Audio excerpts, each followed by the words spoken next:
Like, I see content right here. Like, I see content in, this is probably my strength, I see content in everything. I think you should take a photo of us talking right now and tweet it and be like, holy shit, I'm doing this with Gary Vee right now. Yeah. Yeah, I did. I took right? one. You guys are still viewing yourselves as music artists and not like content creators, even though I think that, in 2022 and moving forward, those two terms are pretty much synonymous. 70 snaps a day is the key. It's a lot. 70? 70. Wait, like for real, 70? 165, which happens to be the 165 actions a day. Now, we're breaking this down in very easy math. This is going to take you a little bit of time to do, but follow along. Why are you betting so big on content? When somebody doesn't say anything about anything, we see them as disingenuous. When somebody doesn't have an opinion about things, we see them as they're hiding something. Versus, here's how I feel about this. Here's how I feel about that. Here's how I feel about this.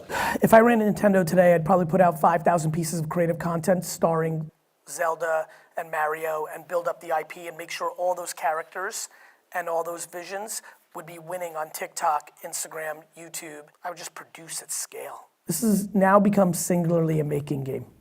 Make.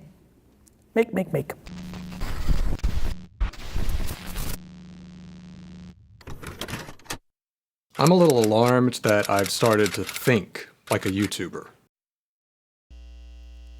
And lately I've started to wonder what that's doing to my creativity. I don't mean thumbnail creativity, I mean actual creativity as it relates to making the art that I enjoy making. There's nothing wrong with being a YouTuber, but I think a lot of us were artists first and just looked at YouTube and other social media platforms as a way to reach more people with, well, our art. But something strange happens once you start working harder on making stuff tailored for a platform, just because you know it will do well on that platform than you do on your art. Sometimes, often before we fully even realize it, the focus has shifted from making the stuff we love to the almighty algorithm-pleasing content.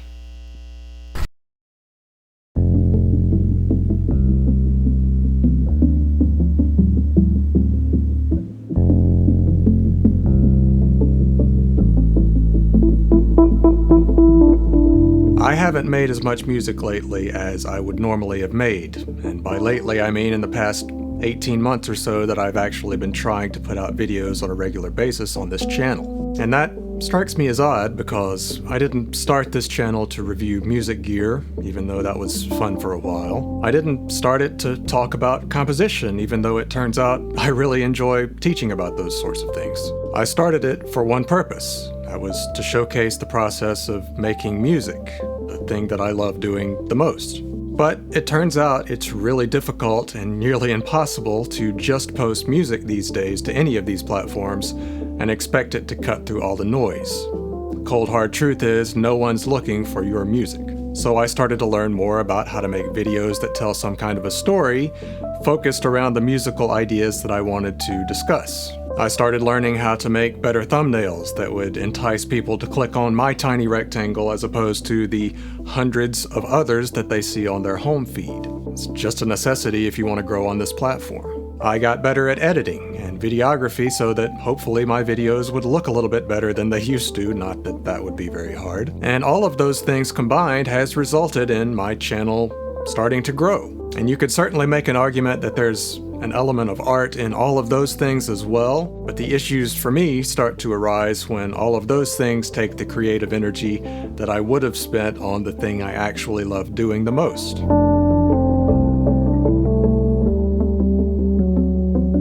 You may have started to see more videos like this popping up across the tube of you, and while a lot of them are just designed to get clicks, I get it, there's a very real burnout that happens to a lot of creators here. So why does that happen, and how can we avoid it happen if we are a creative person who wants to get our stuff out there? If you are a creative person or an artist, I think there is a price to be paid for going all in on content. Even that word itself kind of feels gross to us, I think, at some point. So why do so many people who have the dream job that every middle school kid wants these days seem to burn out really, really fast? Well, it's because making content requires some degree of sacrifice, and unfortunately for a lot of artists, I think that sacrifice is the thing that they started making content to showcase in the first place.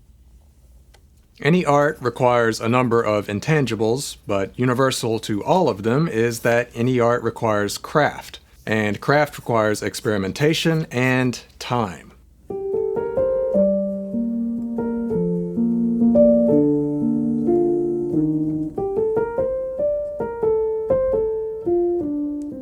Social media is terrible for humans, and one of its many flaws, well, I guess I can't really call it a flaw when a lot of really intelligent people designed it to keep you on the platform as long as possible so that you could see as many advertisements as possible. I guess it's just what it was made to do. Anyway, in addition to causing all of us to have the attention span of 2-year-olds, it has really encouraged the hot take and spontaneity, in which you just say whatever thing comes to mind and instantaneously anyone all over the world can see it as soon as you think it, basically. And the more incendiary and controversial this opinion, the better, because that causes other people to get upset about it and have their own knee-jerk reaction, which causes everyone to stay on the platform longer so that they can see as many advertisements as possible. And it is incredibly easy to get caught up in this vicious cycle. And it seems as a society that we've come to kind of glorify people who just shoot from the hip and say quippy things without giving it a whole lot of thought. And maybe that's partially a reaction against the fact that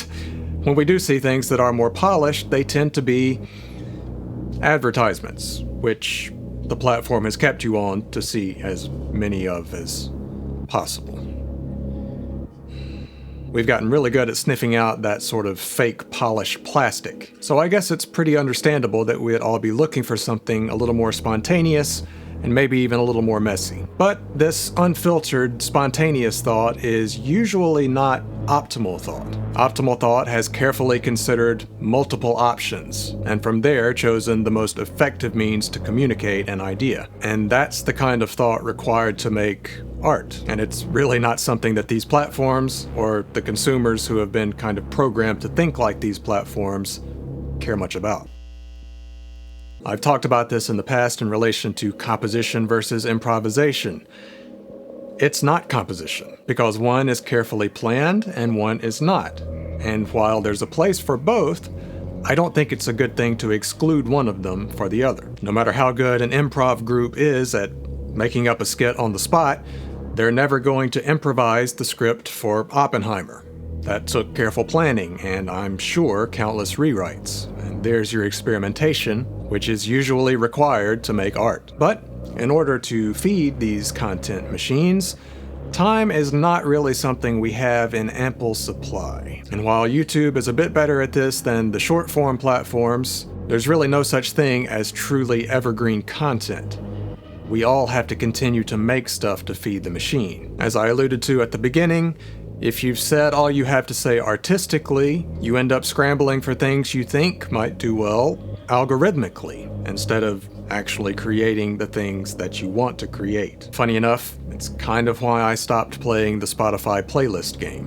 When I say art takes time, I don't just mean the act of making the art, but the gestation period of art as well. It hasn't been uncommon in the past for me to immerse myself in a large musical project like an album or an EP for weeks, months, even up to a year or more. And those periods contain not only intensive work on the project, but also some time away from the project. And often that's when the breakthroughs would sort of happen, when I could step back, zoom out, and see the bigger picture. Sort of allow myself to stop beating my head against the same wall. Maybe move to a different wall and beat my head there for a while. Art just needs time to mature.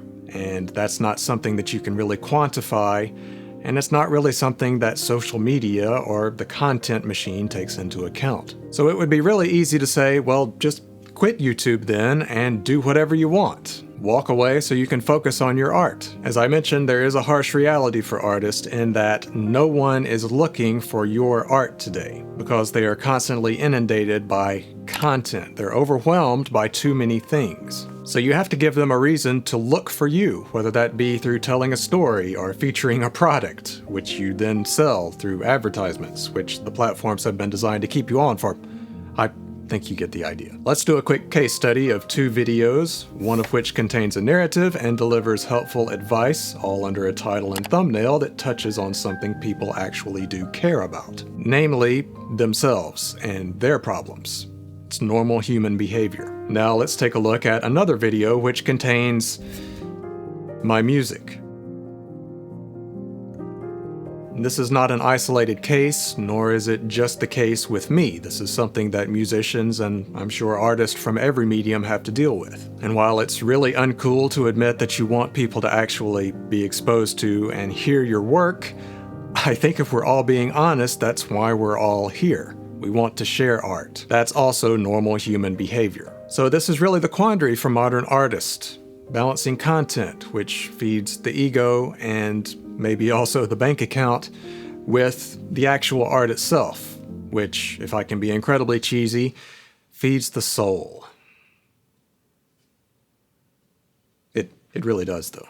Here in internet land, we'd probably all be a lot better off if people only spoke when they actually had something to say. But unfortunately, the way these platforms operate is diametrically opposed to that line of thought. It actually encourages the polar opposite. If you listen to any of the social media gurus, we're really supposed to just fling as much at the wall as humanly possible and see what sticks. And that's really not a game I have any interest in playing whatsoever. Just to clarify a bit, I actually think there's a lot of truth in what these social media gurus have to say. It does indeed take a lot of volume to cut through all the noise today. But my point is really that that shouldn't come at the sacrifice of the art, which unfortunately is something that I don't think a lot of those gurus really understand how it's made. See, most of them are businessmen, or at least business-minded, and they come from that world, where more volume equals more profit, a better bottom line, very highly quantifiable stuff that you could work out on a spreadsheet. And that's simply not the way art works at all. And I think a lot of them try to apply all of those techniques to the arts, and that's where things sort of fall apart. We only have so much creative fuel in the tank. And in the last few weeks, I've sort of rediscovered that I've been running on empty for a while, and that's because I wasn't doing the thing that put fuel back in my tank. My creative energizer is making music. You know, that whole reason I started the channel to begin with. And if I get too far removed from that core thing, it really doesn't matter how well the channel does or what opportunities it opens up for me. Eventually, the creative well just absolutely dries up. Burnout doesn't happen from being just really busy. I can be really busy composing and be incredibly happy, but instead because I've strayed a little bit too far from my creative energy source. So for several days now, I've rolled out of bed, poured a cup of coffee, and just sat down at my piano or Rhodes. Something where I don't have to turn on a computer is really optimal for me, I've discovered lately.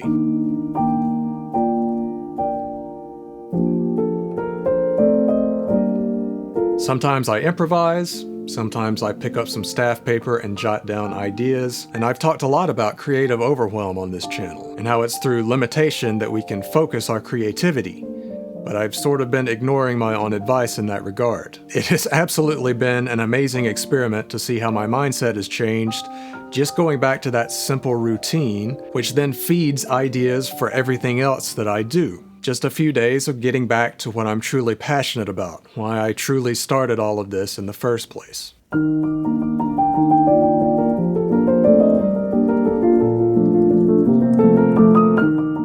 So, I'm not quitting YouTube, even though that video would have probably gotten a lot more views than this one. But I am going to do my best to continue to keep my priorities properly aligned once again. If that means a little bit less regular on the content side, that's fine.